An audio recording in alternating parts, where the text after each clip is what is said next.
El pasado domingo 13 de agosto, argentinos y argentinas acudieron a las urnas para participar en las elecciones primarias abiertas, simultáneas y obligatorias. En esos comicios contendieron los candidatos más radicalizados de la derecha en Argentina, entre ellos Javier Milei, candidato del partido ultraderechista La Libertad Avanza, y Patricia Bullrich, del partido Juntos por el Cambio. Y aunque Bullrich no logró su objetivo, Milei sí ganó las primarias presidenciales al obtener el 30% de los votos, quien se convirtió en el favorito para ganar las elecciones presidenciales que se realizarán el próximo 22 de octubre. Tras perfilarse como favorito, la figura disruptiva de Milei representa una amenaza en Argentina. Por ejemplo, amagó con realizar un plebiscito para tratar de derogar la legalización del aborto, dolarizar la economía y cerrar el Ministerio de Economía, entre otras medidas. Milei es un declarado admirador de Donald Trump y junto a él se encuentra Victoria Villarroel, una negacionista de los crímenes de la última dictadura militar argentina que se dio de 1976 a 1983. Ante este panorama, los políticos de la derecha y ultraderecha en Argentina, que se han radicalizado cada vez más en ese país sudamericano, son partidarios de la mano dura en materia de seguridad,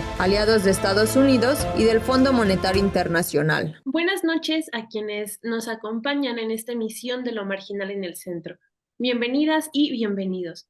El programa de esta noche lo dedicamos a conversar sobre el resultado de las elecciones primarias en Argentina. El candidato que salió ganador de este proceso fue Javier Gerardo Milei, un político que es caracterizado como de ultraderecha y que se define a sí mismo como anarcocapitalista y liberal libertario. La victoria de Milei en las preliminares ha sido objeto de varios análisis, algunos apuntando a un posible ascenso de la derecha en América Latina que contrastaría con las tendencias progresistas que surgieron durante los primeros años del siglo XXI. Para hablar de este tema tan importante, nos acompaña en el panel Carlos Aznares, quien es periodista argentino en medios de prensa escrita y digital, radio y televisión, escritor de varios libros de temas de política internacional, director del periódico Resumen Latinoamericano, coordinador de cátedras bolivarianas, ámbito de reflexión y debate sobre América Latina y el tercer mundo. Carlos, buenas noches. Un gusto contar con usted en el panel de esta noche. Buenas noches, y un gusto para mí también estar con ustedes otra vez. También está con nosotros Pierre Gossens, quien es doctor en Sociología por la Facultad de Ciencias Políticas y Sociales de la UNAM, maestro en Derecho Laboral por la Universidad Central del Ecuador y politólogo por el Instituto de Estudios Políticos de Aix-en-Provence, Francia, especialista en Estado y movimientos sociales. Buenas noches, Pierre. Muchas gracias por aceptar nuestra invitación. Buenas noches y gracias por su invitación. Bueno, entonces comencemos. Mucho se ha mencionado sobre las posiciones ideológicas, políticas y sociales de Javier Milei, y que él públicamente ha reconocido, ha aceptado que sigue. Por ejemplo, en las declaraciones que mencionábamos al principio, en donde él se dice liberal libertario e incluso reconociendo una adhesión al minarquismo, es decir, a este principio neoliberal que pugna por una disminución del Estado en las funciones de la vida pública. Pierre, ¿cuál crees tú que es la caracterización de la política de Milei, de la ideología que sigue en términos políticos y sociales? Pues es claramente el liberalismo, pero el liberalismo en una versión extrema, podríamos decir, un liberalismo muy duro, un liberalismo muy ortodoxo, dogmático, en el sentido de que si bien los liberales clásicos reconocen la necesidad de la regulación del Estado y la intervención del Estado en la economía, la corriente ideológica a la cual se ascribe Milei más bien pugna por una reducción muy fuerte del tamaño del Estado a través de una reforma del Estado que reduciría el gobierno a su mínima expresión, que es la cara más más fuerte, dura, represiva del Estado, ¿no? Un Estado centrado en las cuestiones de seguridad, de defensa, de justicia y el abandono de las tareas más tradicionales del Estado, como es la educación, la salud, la asistencia y la seguridad social y la protección en general, ¿no? Lo que hoy en día conocemos como desarrollo social. Entonces, sí, claramente es una versión mucho más agresiva y desacomplejada del liberalismo. Y en este sentido, que se identifica como parte de esta ideología mal llamada libertaria o anarcocapitalista. Yo creo que ahí tenemos un problema de definición, ¿no? Porque el anarquismo ahí no cabe, ¿no? Es anticapitalista por definición y lo libertario de igual manera. Ahí yo creo que hay un problema semántico porque es una ideología que viene de Estados Unidos en particular y en inglés se dice libertarian, es decir, libertariano, no libertario. Entonces ahí podríamos hacer algunas aclaraciones, pero es esa idea, ¿no? Podríamos llamarlo más que neoliberal, ultraliberal o un liberalismo extremo. Carlos, en este mismo sentido, quisiera preguntarle cómo caracterizaría usted estas corrientes ideológicas a las que Milei se ha adscrito y, en todo caso, ¿qué se podría esperar de este tipo de políticas? Bueno, yo coincido que mi ley de anarquista y de libertario no tiene absolutamente nada. Esto es parte también de una jugarreta mediática en la cual se ha metido mi ley desde el principio. Él es un ultraliberal, es un hombre que está dispuesto, por ejemplo, entre otras cosas, a que no haya discusión de convenios colectivos de trabajo, algo que no han hecho ni los militares en la Argentina, y él lo expresa en un programa claramente, o sea, termina con las paritarias, no hay discusión salarial, y es todo por imposición y por decreto de gobierno. Es un hombre que está apuntando a decir que va a cerrar una cantidad importante de empresas públicas y va a privatizar otras. En Argentina queda poco ya para privatizar, pero de todas maneras ha apuntado a cosas muy claras, como por ejemplo disolver el CONICET, o sea, el Consejo Nacional de Científicos del país, que es una aberración como planteo, incluso, o sea, no hay más científicos, no se puede de alguna manera caracterizar eso nada más que como una burrada. Y por otro lado, también arancelar a términos ya de negocio, como pasa en otros países, como pasa en Chile, por ejemplo, la universidad. Incluso los rectores universitarios han dicho que es una barbaridad, porque si ahora es difícil para los estudiantes que con las universidades gratuitas, con ciertos emolumentos que hay que pagar, y hay una deserción grandísima, imagínense lo que podría ser si aumentan los aranceles. O sea, él tiene una idea de generar con estos anuncios, más que una esperanza, generar terror. Y en política exterior, por ejemplo, no tuvo ningún problema para decir que rompería relaciones con Brasil, bueno, con Cuba, con Nicaragua, con, con Bolivia, con Venezuela, eso está claro, pero con Brasil y con China. Sí, es un hombre que no tiene la menor idea de lo que significa la política exterior, porque con un país que para Argentina siempre ha sido bisagra y actuado en conjunto, como es Brasil y Argentina, bueno, él quiere castigar a Lula por comunista, lo dice claramente.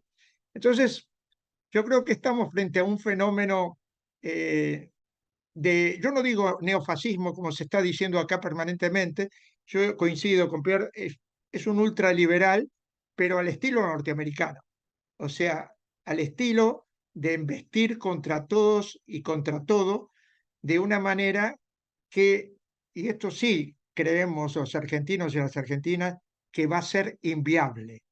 Si llegara Milei al gobierno, ese tipo de planteos van a ser inviables en la política argentina, porque va a haber una resistencia muy grande de muchos sectores contra la política que pueda implementar Milei.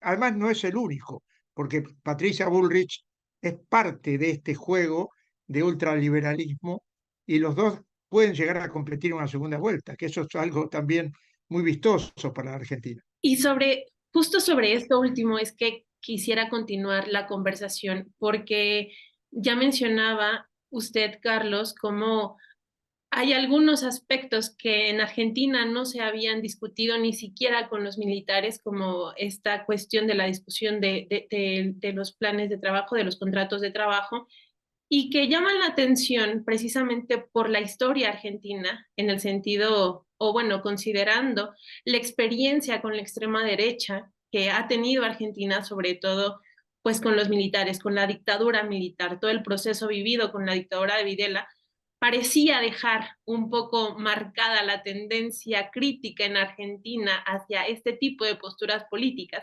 Y en ese sentido llama la atención por qué un tipo de política, si un discurso como el de Milei está teniendo un alcance considerable en Argentina, lo mismo que el de Bullrich. Bueno, Milei ha capitalizado el hartazgo de muchos y muchas argentinas, sobre todo jóvenes, con la politiquería tradicional. O sea, hay dos factores que impulsan el triunfo de Milei. Uno es el mal gobierno progresista que hemos tenido. O sea, este gobierno que hoy tiene como figura fundamental a Sergio Massa, el hombre que no duda en arrodillarse con el Fondo Monetario Internacional permanentemente, y es uno de los factotums del acuerdo con el fondo, eh, llegó con una expectativa muy grande. Veníamos de Macri, no nos olvidemos, veníamos de un Milei moderado, a esta altura hay que decirlo así, eh, y había una expectativa muy grande con Alberto Fernández. Esto fracasó. Y el fracaso fue generando, ya no solo en la oposición, que lo aprovechó, sino en las propias filas del kirchnerismo y del peronismo tradicional, una desazón muy grande. Si a esto le sumamos un 120% de inflación anual actualmente, con saqueos por estas horas en la Argentina, hay muchos saqueos porque pueden estar impulsados por algunos punteros, como le decimos nosotros, algunas personas que quieren desestabilizar. Pero lo que sí es cierto que hay hambre. Y un 60% de la población está bajo el cordón de la pobreza. Esto, sumado a una campaña mediática muy inteligente de Milei, diciendo rompan todo, vengo a romper con todo, eh, hace que jóvenes con poco nivel de formación política y gente muy humilde con escasísimo nivel de formación y de conciencia política se agarren del que aparece como el más rupturista.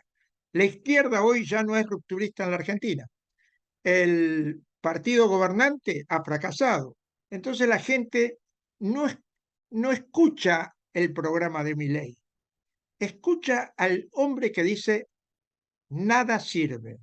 Y a esto le agrega su candidata a vicepresidenta, que es una persona reivindicadora de la dictadura militar, reivindicadora totalmente de la dictadura militar, le agrega, vamos a aplastar el kirchnerismo, vamos a aplastar al peronismo, vamos a aplastar al comunismo, y eso es una ensalada que finalmente genera esta votación sorpresiva, porque no la tenía ningún encuestador en su agenda a esta victoria.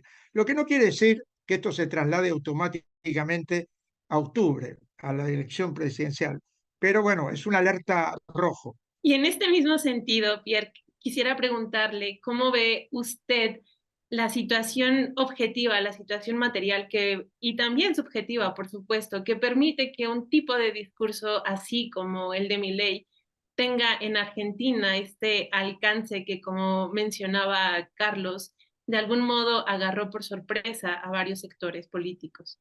Pues no es algo nuevo, no es algo nuevo en Argentina. Hay que recordar el famoso que se vayan todos del 2001, 2002. Y ese que se vayan todos ha existido, también ha aparecido en otros países, ¿no? Como Ecuador, o en otros, han surgido en los últimos años estas candidaturas un poco sorpresivas, disruptivas, muy demagógicas, que tratan de aprovechar y de sacar rédito electoral de ese hartazgo, de ese cansancio del electorado respecto de unos partidos tradicionales que dejaron de ser alternativas creíbles para la mayoría del electorado debido a la mala gestión de gobierno sucesivas. Entonces, es algo que, como bien dice Carlos, es una candidatura que se construye sobre ese discurso antisistémico, pero de apariencia, ¿no? De fachada, y la construcción de unos enemigos públicos, de unos espantapájaros, como es la clase política, la famosa casta, y con ese discurso muy anti clase política, anti partidos tradicionales, que precisamente viene a lucrar electoralmente con este descontento, pero sin realmente proponer algo tan diferente o algunas propuestas que podrían parecer disruptivas y radicales, pero como bien dice Carlos, no son viables. En realidad son difícilmente factibles y son más bien promesas de campaña que buscan otra vez sacar provecho de este descontento. Entonces es más una candidatura anti, es más un voto de rechazo que de adhesión en realidad. Y al principio de su participación, Pierre mencionaba un aspecto con el que quisiera que siguiéramos la conversación, que es cómo este tipo de ascensos de posturas ultraliberales en América Latina no es algo tan novedoso. ¿No? Veíamos cómo Brasil pasó por el proceso de Bolsonaro, la experiencia bastante larga de Colombia siendo gobernada por la ultraderecha, lo mismo Chile, Argentina con Macri, y sin embargo, la derrota electoral de estos gobiernos de alguna manera parecía indicar una nueva oleada de gobiernos progresistas, pero en los hechos esta tendencia todavía no es clara y no parece que seguirá como reafirmándose constantemente. Y el triunfo de Milei creo que solamente es un ejemplo de esta situación. ¿Cree usted, Pierre, que se puede esperar un ascenso más fuerte en la derecha latinoamericana? Pues son tendencias generales que siempre sufren excepciones, ¿no? Siempre hay algunos países que por su propia historia política y su especificidad van un poco a contracorriente a veces de la tendencia regional. Ahora claramente estamos en un segundo giro a la izquierda. A nivel latinoamericano, las elecciones guatemaltecas lo acaban de confirmar, muy probablemente las próximas elecciones ecuatorianas también. Hoy en día estamos en un segundo giro a la izquierda que sin embargo puede sufrir algunas excepciones, y yo creo que más bien el ascenso de Milei debe inscribirse más que en un nuevo ciclo conservador en América Latina. Yo creo que más bien deberíamos ampliar un poco la mirada, quizás una mirada más global, ya saliéndonos de Latinoamérica, para hacer una relación con algunas figuras muy ultraliberales y muy conservadoras, como la de Trump, por ejemplo, que es la arquetípica. O también podríamos pensar en otros países de Europa, por ejemplo, con algunas figuras, como en Hungría, por ejemplo.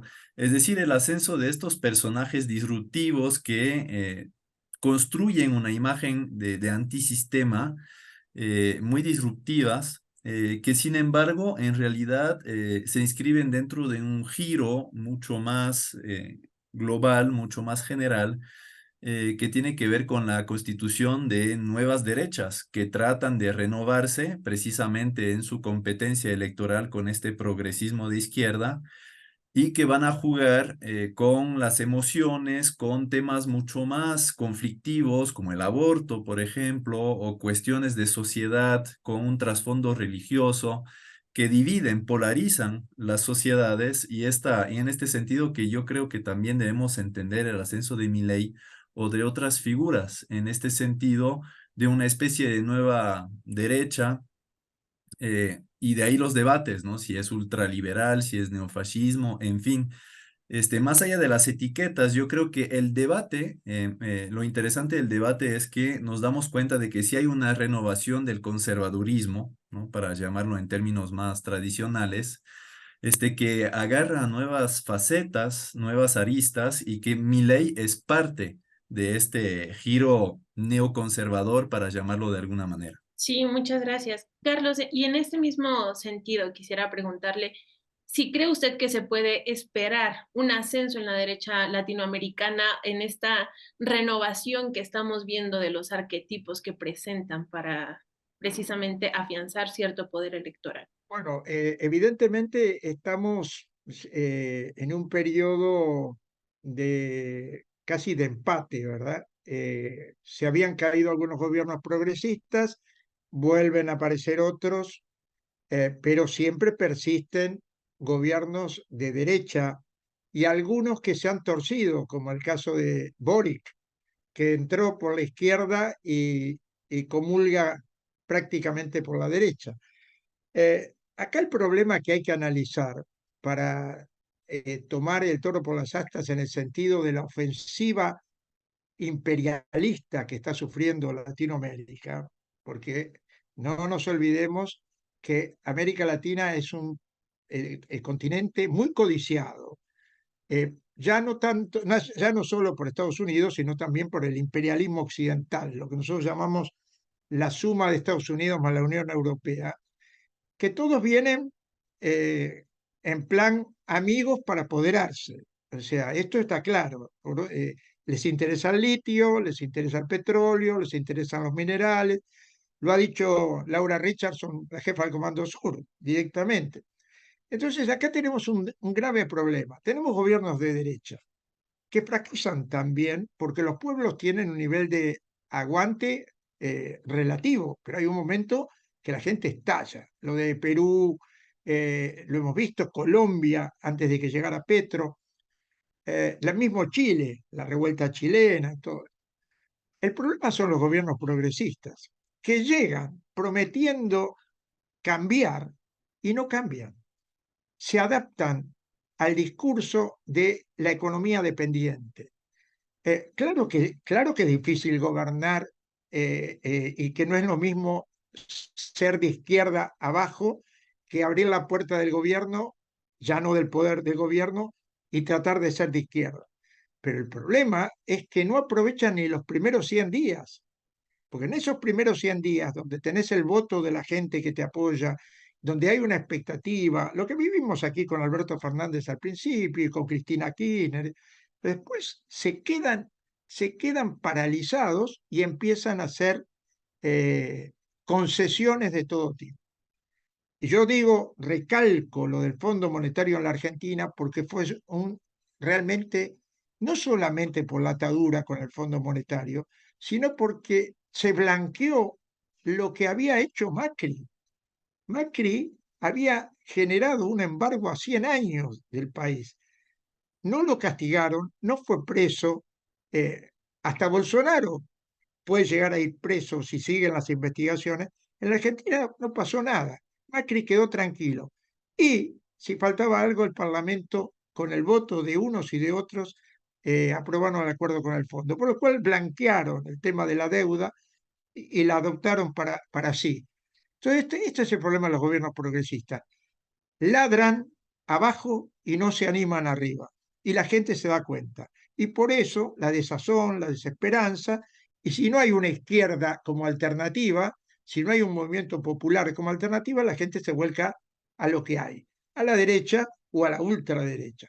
Porque ahí juega mucho, mucho, mucho algo que no existía antes, generación del 60, 70, 80, que era gente con formación, con conciencia política, hemos perdido la batalla cultural. Esto es lo más grave de todo. Y esto se siente y repercute en estos temas también. Esto que menciona Carlos es, creo, muy importante y por allí, precisamente porque pone el énfasis en lo que no se ha hecho, que se ha prometido y que no se ha hecho. Y en ese sentido quisiera ir cerrando la conversación, Pierre, preguntándole cuáles serían en todo caso las alternativas para la constitución, la construcción de una nueva izquierda o por lo menos de un nuevo gobierno progresista que se pueda encontrar en Argentina o en América Latina que pueda responder a las necesidades de la población, a las necesidades más sentidas por la población. Si uno asume como gobierno progresista, lo primero que tiene que hacer es una nueva constitución. Estamos plagados de constituciones hechas por los liberales y por los neoliberales. Y en ese sentido, Hugo Chávez fue un visionario, porque dijo cuando asumió, juro por esta moribunda constitución. Nuestras constituciones están todas moribundas, pero le siguen sacando el jugo. Y en ese sentido, Argentina es un ejemplo de eso. Los liberales, los conservadores no quieren reforma constitucional, quieren seguir como están hasta ahora. Y en ese sentido hay que generar un espacio de unas constituciones inclusivas, que participen las mujeres, los pueblos originarios. Hay países donde la mayoría de la gente son de pueblos originarios y no tienen ni voz ni voto, ni voz ni voto. Entonces, eso por un lado. Y la izquierda está muy fragmentada en América Latina, muy fragmentada, lamentablemente.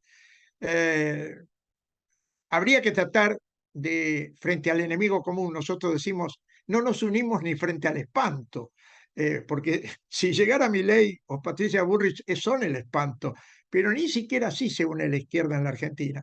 Y yo veo que en otros países pasa más de lo mismo, ¿verdad? Y cuando llega alguien al gobierno con una posición más de izquierda, los primeros que lo sabotean son los propios izquierdistas que no están conformes con lo que de alguna manera está haciendo o la velocidad con que le está imprimiendo a su mandato. Así que es un tema para dilucidar, pero lo de la constituyente es posible, es posible. Varios países lo han hecho, y después hay que sostenerlo a eso. No es solamente hacemos una constitución y ponemos un nombre, hay que sostenerlo con una práctica, ¿verdad? Pedro Castillo no lo intentó en Perú y tenía todas las posibilidades. Y le costó finalmente que lo echara a la derecha, pero que la izquierda no lo pudiera defender por todos los errores que había cometido. No sé, Pierre, si quisiera agregar algo en este mismo sentido. Sí, claro, pues ahí discrepo un poco de Carlos. No sé si el proceso constituyente sea la salida, honestamente, porque ya tenemos la experiencia de varios países como Venezuela, Bolivia, Ecuador, ahora el mismo Chile. Y el peligro es que esa nueva constitución, por más bonita que sea, quede en letra muerta si la aplicación en las leyes, en la normatividad secundaria, pues no respete el espíritu de la nueva constitución, lo que ha pasado en muchos de esos países, ¿no? Y de ahí los límites del progresismo. Entonces yo diría más bien que habría que dejar de ver hacia arriba y voltear hacia abajo y dejar de buscar alguna alternativa electoral necesariamente, sino buscar más bien seguir trabajando a nivel de bases, haciendo comunidad, emprendiendo proyectos colectivos a nivel de las bases, en los barrios, en las localidades rurales, para responder a estas problemáticas que aquejan la población y en particular en Argentina, ¿no? Con problemas históricos de pobreza, de desempleo, de desnutrición, de falta de acceso a los servicios básicos, etcétera, y que las mismas comunidades se organicen para tratar de responder a estas necesidades sin necesariamente esperar alguna solución milagro por parte de algún partido, alguna candidatura o algún gobierno que están atrapados, como bien se decía, dentro de unas contradicciones que tienen que ver con el sistema internacional, el FMI, el sistema parlamentario, etcétera, ¿no? Muchos obstáculos que luego enfrentan estos gobiernos y los impiden hacer esos cambios o esas transformaciones esperadas. Y por lo tanto, en vez de esperar, frustrarse, desesperarse, ¿por qué no apostarle también a la organización desde abajo para que sea la misma gente con algunas herramientas, algún apoyo, sea la que se organice para responder a sus necesidades a nivel local? Carlos, no sé si quiera matizar algo de lo que mencionó usted, si quiere agregar algo. Coincido totalmente con el tema yo ya cada vez creo menos en el electoralismo, en este marco de este tipo de democracias. Y coincido con que uno de los planteos fundamentales tiene que ser la organización comunal, la organización por abajo. ¿Es sacrificado? ¿Es largo? ¿Es prolongado? Sí, pero cuando se realiza con profundidad, es sólido. Hay un ejemplo que yo siempre pongo, que es el del Movimiento de los Sin Tierra de Brasil, una organización que ha logrado consolidar toda una historia reivindicativa del campesinado brasileño, que ha construido también y ha expandido ese ejemplo para otros países de América Latina.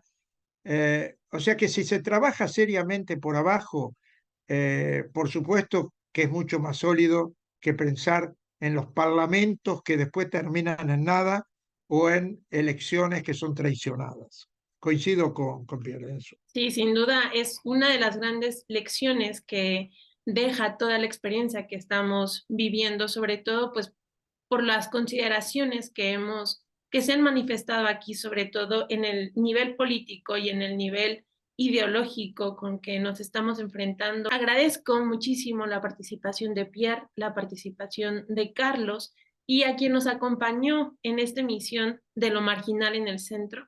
Que tengan muy buenas noches. Hasta luego.